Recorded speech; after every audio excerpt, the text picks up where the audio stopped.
Good morning students. మనం acid hydrolysis reactions చూసాం కదా. నెక్స్ట్ది యానేషన్ రియాక్షన్స్.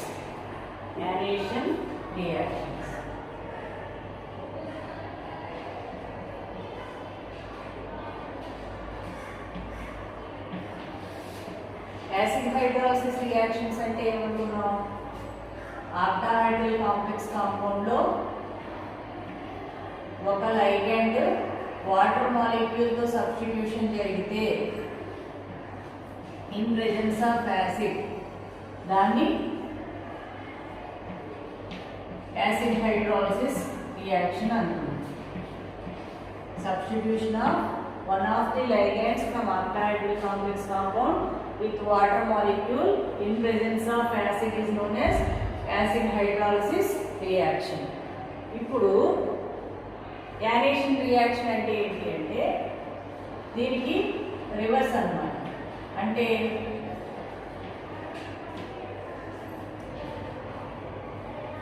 ఇది ఒక కాంప్లెక్స్ కాంపౌండ్ అనుకోండి. దీనిలో ఒక లైగెండ్ వాటర్ మాలిక్యూల్ ఉంది. దీనికి కొత్తగా ఒక లైగెండ్ వచ్చి సబ్స్టిట్యూషన్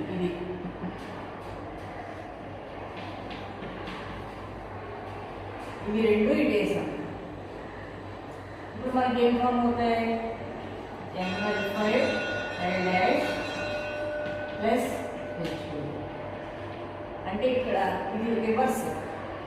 ఇక్కడైతే ఆక్టాహైడ్రల్ కాంప్లెక్స్ కాంపౌండ్లో ఒక లైగెండ్ కనుక వాటర్తో సబ్స్టిట్యూషన్ జరిగితే దాన్ని యాసిడ్ హైడ్రాలసిస్ అన్నాం.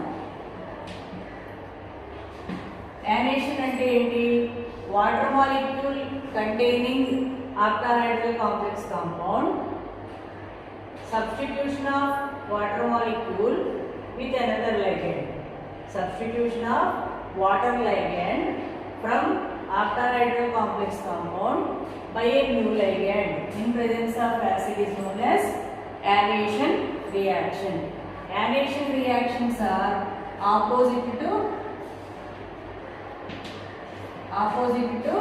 Acid hydrolysis reaction. Octahedral complex కాంపౌండ్లో వాటర్ అనేది కనుక లైగెండ్గా ఉన్నట్టయితే ఆ లైగెండ్గా ఉన్న వాటర్ అనేది వేరే లైగెండ్తో సబ్స్టిట్యూషన్ జరిగితే దాన్ని యానేషన్ రియాక్షన్ అంటారు.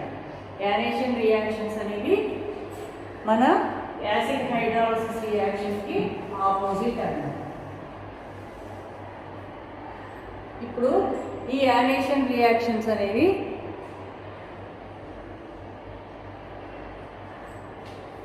దీనికి ఎగ్జాంపుల్ చూస్తే CO NH3 H2O plus NH3 is raised to CO NH36 plus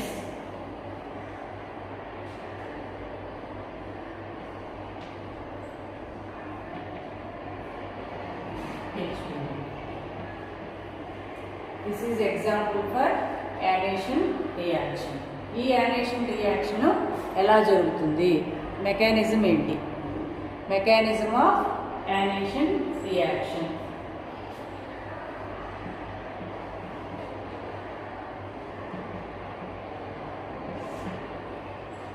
mechanism of anation reaction మనకి 2 టైప్స్ ఆఫ్ మెకానిజమ్స్ ఉన్నాయి కదా. సబ్స్టిట్యూషన్ జరిగేటప్పుడు యాసిడ్ హైడ్రాలసిస్ అయితే డిసోసియేటివ్ మెకానిజం, అసోసియేటివ్ మెకానిజం. ముందు బయటికి వెళ్ళిపోయే లైగెండ్ పంపించాక రెండో లైగెండ్ వచ్చి సబ్స్టిట్యూషన్ జరిగితే డిసోసియేటివ్ మెకానిజం అన్నాం.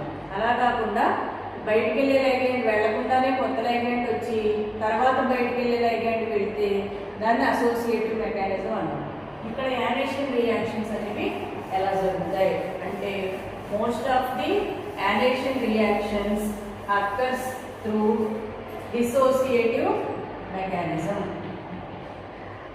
Yanation reactions follow dissociative mechanism. Dissociative mechanism అంటే ఏం జరుగుతుంది? ఇక్కడ CO NH3 H2O ఉందనుకోండి. ఇది కాంప్లెక్స్ కాంపౌండ్. ఈ complex compound octahedral complex compound 6 ligands ఉన్నాయి కదా, ఇది కొత్త లైగెండ్ సబ్స్టిట్యూషన్ జరుగుతుంది. వాటర్ మాలిక్యూల్ బయటకు వెళ్ళిపోవాలి కదా, దానికోసం డిసోసియేటివ్ మెకానిజం అంటే ఏం జరుగుతుందంటే ఫస్ట్ స్టెప్లో ఫాస్ట్గా ఈక్విలిబ్రియంలో ఫాస్ట్ ఈక్విలిబ్రియం ఉంటుంది, అది ఇలా మారుతుంది. వాటర్ మాలిక్యూల్ని ఎలిమినేట్ చేసేసుకుంటుంది. ఫస్ట్ స్టెప్లో డిసోసియేషన్ జరుగుతుంది, ఎలిమినేషన్ ఆఫ్ వాటర్ మాలిక్యూల్ జరుగుతుంది. సెకండ్ స్టెప్ ఏం జరుగుతుంది, దీని దగ్గరికి కొత్తగా వచ్చేటువంటి లైగెండ్ వచ్చి సబ్స్టిట్యూషన్ జరుగుతుంది. ఫాస్ట్గా ఇది స్లోగా జరుగుతుంది. ఇక్కడ సబ్స్టిట్యూషన్, యాక్చువల్ సబ్స్టిట్యూషన్ ఇక్కడ జరుగుతుంది.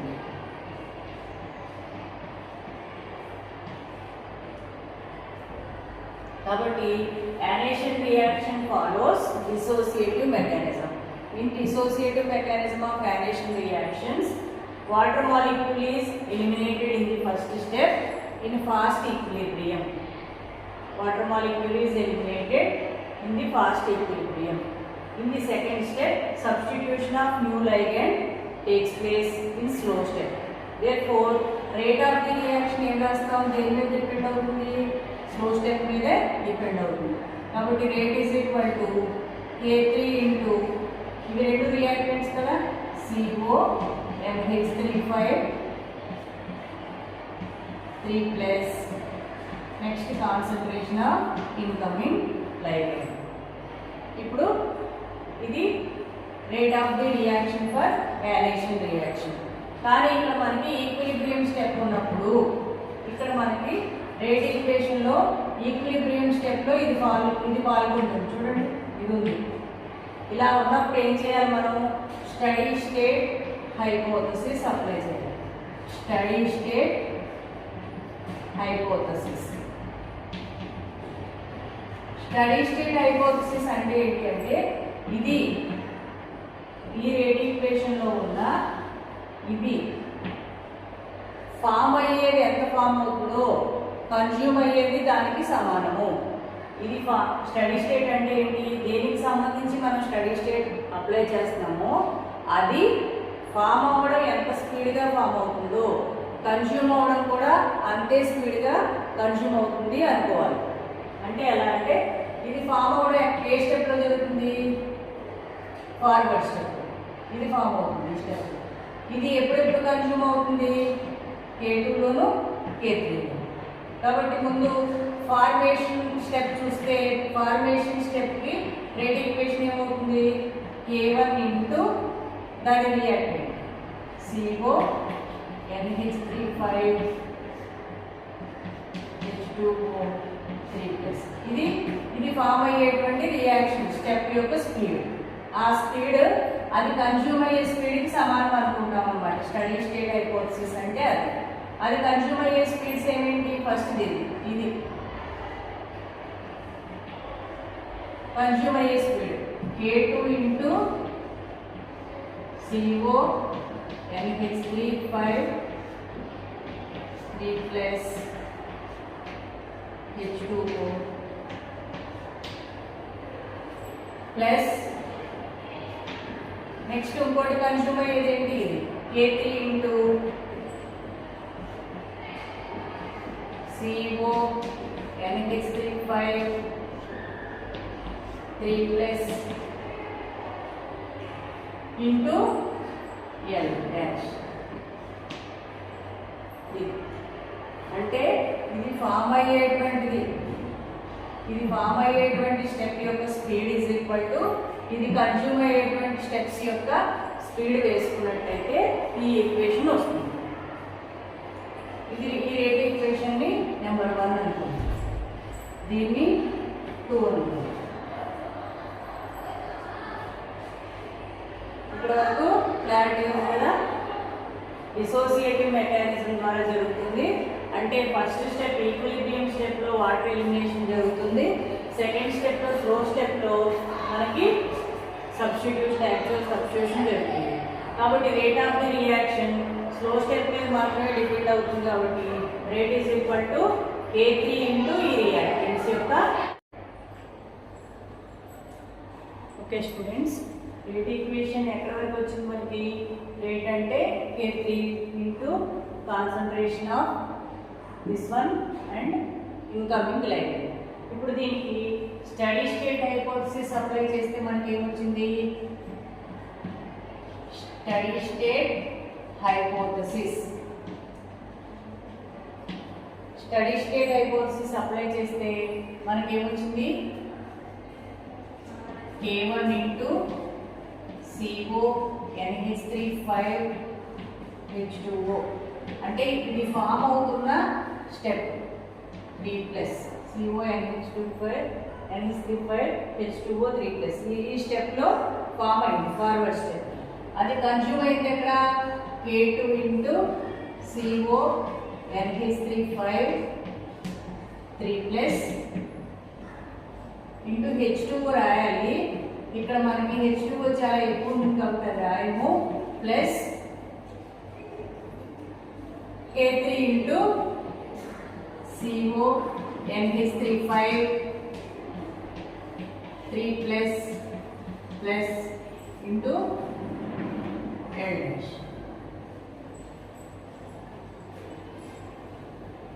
ఓకే, ఇప్పుడు ఇది స్టడీ స్టేట్ హైపోథసిస్ ద్వారా వచ్చింది. దీనిలో నుంచి ఇది కామన్ తీసారనుకోండి, CO NH3 5 3 ప్లస్ ని కామన్ తీస్తే మనకి మిగిలేదేంటి? K2 ప్లస్ K3 ఇంటూ కొత్తగా వచ్చే L డాష్.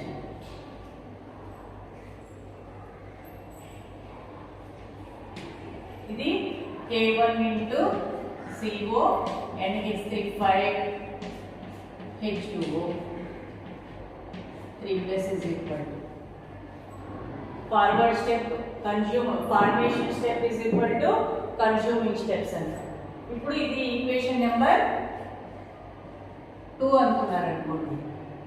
దీనిలో నుంచి ఈక్వేషన్ నెంబర్ 2 నుంచి ఈ వాల్యూ రాబట్టుకోండి. అప్పుడు అదేమవుతుంది? ఇది ఇక్కడే ఉంచండి. ఈ మిగిలింది ఇటు తెచ్చుకున్నారు అనుకోండి.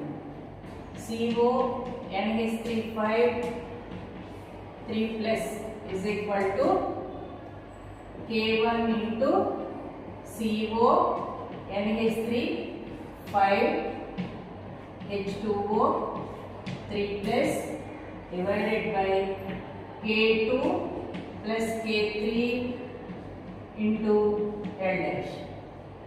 ఇది ఈ వాల్యూ. ఇది ఈక్వేషన్ నెంబర్ 3. ఇప్పుడు ఏం చేస్తారంటే substitute the equation number 3 in equation number 1. ఈ ప్లేస్లో ఇదే కదా అది. కాబట్టి substitute equation number 3 in equation number 1లో ఈ ప్లేస్లో ఇది పెట్టండి. పెడితే అప్పుడు ఏమవుతుంది? ఈక్వేషను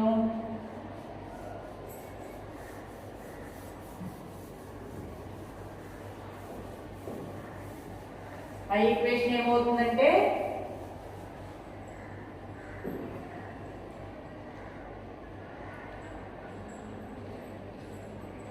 ఈ ప్లేస్లోకి K3 CO NH3 5 3 plus value ఎంత వచ్చింది మనకి? K1 into CO NH3 5 H2O 3 plus into L dash divided by K2 plus K3 into L dash. Equation number 3ని ఈక్వేషన్ నెంబర్ 1లో సబ్స్టిట్యూషన్ చేస్తే మనకి రేట్ ఈక్వేషన్ నెంబర్ 4 వచ్చింది. ఓకే, ఇప్పుడు మనకి ఇది ఫైనల్గా రేట్ ఈక్వేషన్. దీనికి కండిషన్స్ అప్లై చేద్దాం. 2 కండిషన్స్ అప్లై చేస్తే ఆ 2 కండిషన్స్ ఏంటంటే condition 1 is if L dash is more, if L dash is very more, మనకి కొత్తగా వచ్చేటువంటి లైగెండ్ చాలా ఎక్కువ ఉంది అనుకోండి, అప్పుడు మనకి దీని మీద rate of the reaction depend అవ్వదు. అప్పుడు ఏమవుతుంది, rate is equal to K3 K1 CO NH3 5 H2O 3 plus into L dash divided by K2O. ఇది ఇప్పుడు కొత్తగా వచ్చేటువంటి లైగెండ్ కనుక ఎక్కువగా ఉన్నట్టయితే, అలా కాకుండా కొత్తగా వచ్చేటువంటి లైగెండ్ తక్కువ ఉన్నదనుకోండి, అప్పుడు దీని బదులుగా ఇది క్యాన్సిల్ అయిపోతుంది, ఇది ఉంటుంది.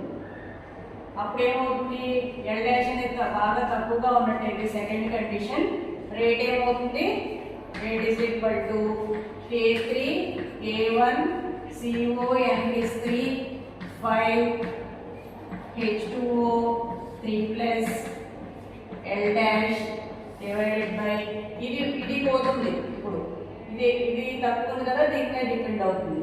అప్పుడు K3 L dash K3 L dash cancel అయిపోతుంది. ఫైనల్ గా rate is equal to K1 into complex, మన స్టార్టింగ్ తీసుకున్న కాంప్లెక్స్ CO NH3 H2O. కాబట్టి ఎప్పుడైతే కొత్తగా వచ్చేటువంటి లైగెండ్ అనేది చాలా తక్కువగా ఉంటుందో, అప్పుడు rate of the reaction only complex concentration మీద మాత్రమే డిపెండ్ అవుతుంది. అదే కొత్తగా వచ్చేటువంటి లైగెండ్ కాన్సన్ట్రేషన్ బాగా ఎక్కువ ఉన్నట్టయితే అప్పుడు రేట్ ఈక్వేషన్ అనేది అందరి మీద డిపెండ్ అవుతుంది. ఇది యానేషన్ రియాక్షన్ అన్నమాట. Final rate equations okay.